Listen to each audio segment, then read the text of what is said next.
Bonjour, une petite vidéo pour les terminales S. On va essayer de comprendre la méiose de 2n à n. C'est parti. Avant de comprendre la méiose, il va falloir bien se rappeler ce que c'est qu'un chromosome. Vous l'avez vu en seconde et surtout en première S. Donc un chromosome, dans nos cellules eucaryotes, il est situé dans le noyau. Il a une forme de bâtonnet quand il se condense, mais la plupart du temps, il n'est pas condensé. Donc il a une forme de long filament, comme vous voyez là, il est totalement déroulé la plupart du temps. Et de temps en temps, avant les divisions cellulaires, ce fil se condense et donne la forme caractéristique des chromosomes. Alors les chromosomes, vous les trouvez sous deux formes dans les cellules, suivant le stade de vie de la cellule. Parfois, ils n'ont qu'un seul bâtonnet qu'on appelle une chromatide, comme ici en bleu. Donc là, vous avez un chromosome avec une chromatide. Donc cette chromatide, si vous voulez, c'est la molécule d'ADN. Et parfois, vous le trouvez sous forme de deux bâtonnets, de deux chromatides, qui sont reliés par une jonction qu'on appelle le centromère. Ces deux chromatides sont la même copie d'ADN. Donc c'est une photocopie, si vous voulez, de l'ADN de la première chromatide. Donc dans les deux cas, vous n'avez qu'un seul chromosome, mais il a deux chromatides dans un cas à droite et une à gauche. Donc retenez bien ça pour la suite. Là voilà la suite. Alors, vous prenez par exemple une cellule avec deux chromosomes homologues qui ont une seule chromatide. Alors, comment ils vont passer, comment ils vont se transformer en deux chromatides? Je vous laisse un tout petit peu réfléchir. Je vous montre le centromère. Je vous montre à quoi ressemblent des chromosomes d'une cellule à une chromatide. Vous avez trouvé? Eh bien, ils passent à la forme de chromatide par la réplication que vous avez vu en première S. Donc la réplication, c'est un peu synonyme de photocopie si vous voulez. La chromatide, l'ADN qui le compose, va se photocopier et va s'accrocher à la première chromatide et vous allez avoir deux chromosomes à deux chromatides. Donc ça, c'est la réplication. Donc voilà une image de chromosome à deux chromatides. Donc on dit que les cellules, dans le cas où elles ont deux chromosomes par paire, deux chromosomes homologues, elles sont diploïdes. Donc, quand une cellule est diploïde, ça veut dire qu'elle possède ces deux chromosomes par paire. Toutes les cellules que vous connaissez pour l'instant sont diploïdes, mais on va voir que ce n'est pas toujours le cas. On les note 2N. 2N, ça indique que la cellule est diploïde, elle a ses paires de chromosomes au complet, elle a deux chromosomes dans chaque paire. Voilà une image d'un chromosome encore en détail, donc toujours ce petit filament enroulé. L'enroulement du filament de l'ADN n'est pas au programme. Alors, on y va, c'est parti. Alors, si on imagine maintenant la quantité d'ADN, donc vous prenez une quantité d'ADN de départ, qu'on va noter aléatoirement Q pour quantité, le petit q. Donc si vous avez quantité Q quand quand les chromosomes sont à une chromatide, et bien quand ils vont passer à deux chromatides, ces chromosomes, quand ils vont subir la réplication, et bien vous allez avoir 2Q de quantité d'ADN dans la cellule. Donc vous allez doubler la quantité d'ADN, mais vous ne changez pas la ploïdie. Donc ça veut dire qu'il y a toujours 2N au niveau de la ploïdie. Il ne faut pas confondre les deux. Et cette phase-là, ça s'appelle l'interphase, que vous l'avez vu, et plus précisément la phase S de l'interphase. Alors maintenant, qu'est-ce qui se passe après? Pour faire des bébés, ça se complique. Alors, il faut déjà un papa, qui est donc diploïde, et une maman, qui elle-même est diploïde. Et il faut que ce papa donne des spermatozoïdes, qui doivent être haploïdes, et un ovule qui est aussi haploïde, pour que lors de la fécondation des deux, du spermatozoïde et de l'ovule, on obtienne un nouvel individu qui soit de nouveau diploïde. Alors comment on va passer de 2N à N? C'est ce qu'on va essayer de voir, c'est la division qu'on appelle la méiose. Donc, comment ça se passe? C'est parti. Donc là, vous voyez que vous partez d'une cellule, on va faire ça pendant tout le schéma, avec deux paires de chromosomes, donc 4 chromosomes, et on doit obtenir donc des cellules à n égale 2, c'est-à-dire avec deux paires de chromosomes et un seul chromosome dans chaque paire.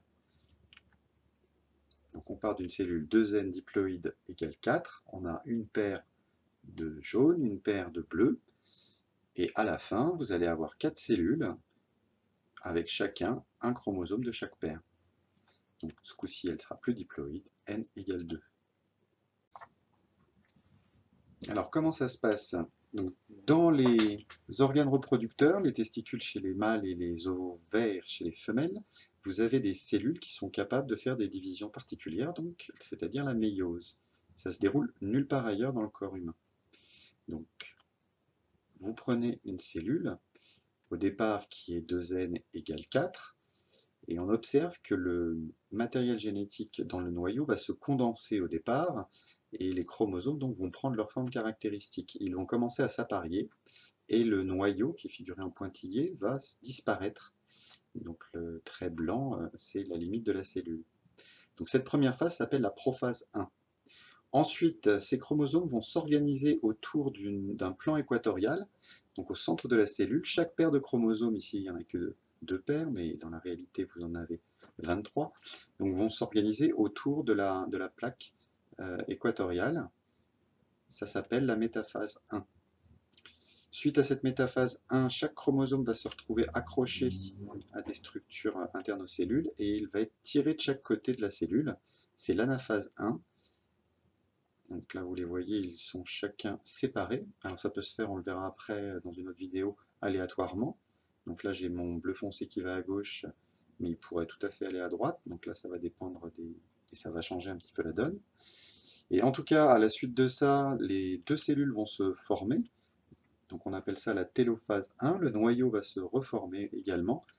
Et dans ces cas-là, vous allez avoir perte d'une partie de l'haploïdie. Donc là, on était parti à 2n égale 4 au départ, et on arrive en télophase 1 à deux cellules qui ont n égale 2, qui sont haploïdes et qui ne sont plus diploïdes. Alors au niveau de la quantité d'ADN, qu'est-ce qui se passe? Donc, oh, pardon, ça s'appelle la division réductionnelle, parce qu'on a réduit l'haploïdie de la cellule.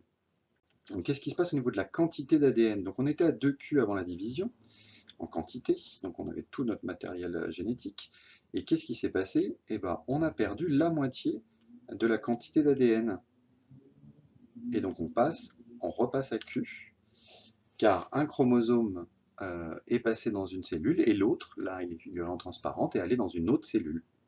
Comme le graphique représente la vie d'une cellule, on est passé donc de 2Q à Q. Alors ensuite, il y a une deuxième division. Alors, au niveau de la deuxième phase de la méiose, de la deuxième étape, donc on retrouve les mêmes étapes. La prophase 2, on a condensation des chromatides, donc des chromosomes. Le noyau commence à disparaître. S'ensuit, donc on est toujours à n égale 2. S'ensuit la métaphase 2, il s'organise les chromosomes au centre de la cellule, sur la plaque équatoriale. Ici, on n'a plus qu'un chromosome par paire, donc ils ne vont pas pouvoir se séparer par paire, il n'y en a plus. Donc c'est les chromatides qui vont se séparer pendant l'anaphase 2. Donc vous les voyez, les chromatides qui au niveau du centromère vont se relier à des microtubules qui vont les tirer de chaque côté de la cellule. Et on obtiendra donc à la télophase 2, deux cellules pour la première et deux cellules, donc 4 en tout, avec des chromosomes à une chromatide, et en ayant gardé, perdu l'haploïdie, donc en étant haploïde, on obtiendra 4 cellules haploïdes comme on avait vu au départ. Donc ces divisions s'appellent la division équationnelle. Nous ne perdons pas au niveau de la haploïdie, on perd qu'au niveau de la quantité. Voilà, au niveau de la quantité, donc qu'est-ce que ça donne? Vous étiez donc à des chromosomes à 2 chromatides, vous allez perdre une chromatide pour chacun des chromosomes, donc vous allez perdre la moitié de la quantité d'ADN, et vous allez obtenir donc un demi de Q de chromosomes dans la cellule. Mais vous avez 4 cellules à un demi de Q, donc vous avez bien la même chose qu'au départ, sauf que vous avez plus de cellules, et chacune des cellules a perdu donc un chromosome par paire. Donc voilà un schéma caractéristique de la méiose sur la partie droite au niveau de la quantité d'ADN. Alors si on revient à la réalité, donc pour faire un bébé, vous avez le papa qui va avoir ses cellules au niveau des testicules à 2N au départ. Ces cellules vont subir une méiose et donc il va donner des cellules à N. Donc ici, vous voyez, il y a un chromosome bleu et un chromosome marron qui vont être utilisés dans cette gamète. Pour la maman, on a le même principe, sauf que les chromosomes sont un peu différents de celui du papa, sinon ils seraient identiques au niveau du phénotype, donc de l'organisme en entier, mais ce n'est pas le cas.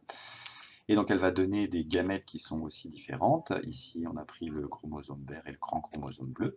Et la fusion de ces deux chromosomes lors de la fécondation va donner un nouvel individu qui va retrouver la diploïdie, 2N. Et ici, on a la gentille petite Maggie qui est née. Mais, comme vous l'aurez compris, si on change les chromosomes sélectionnés lors de la méiose, on va obtenir un individu différent. Donc ici, on a pris le chromosome jaune et bleu clair pour Homer, et on prend le chromosome bleu foncé et marron, et donc le mélange des deux va donner un nouvel individu. Ici, c'est le petit Bart. Voilà, et ainsi de suite, on verra qu'il y a des différentes complexifications qui peuvent se faire au cours de cette division cellulaire. Voilà, on a terminé donc pour cette première partie, ce sont les bases de la méiose, et vous allez voir donc bientôt la suite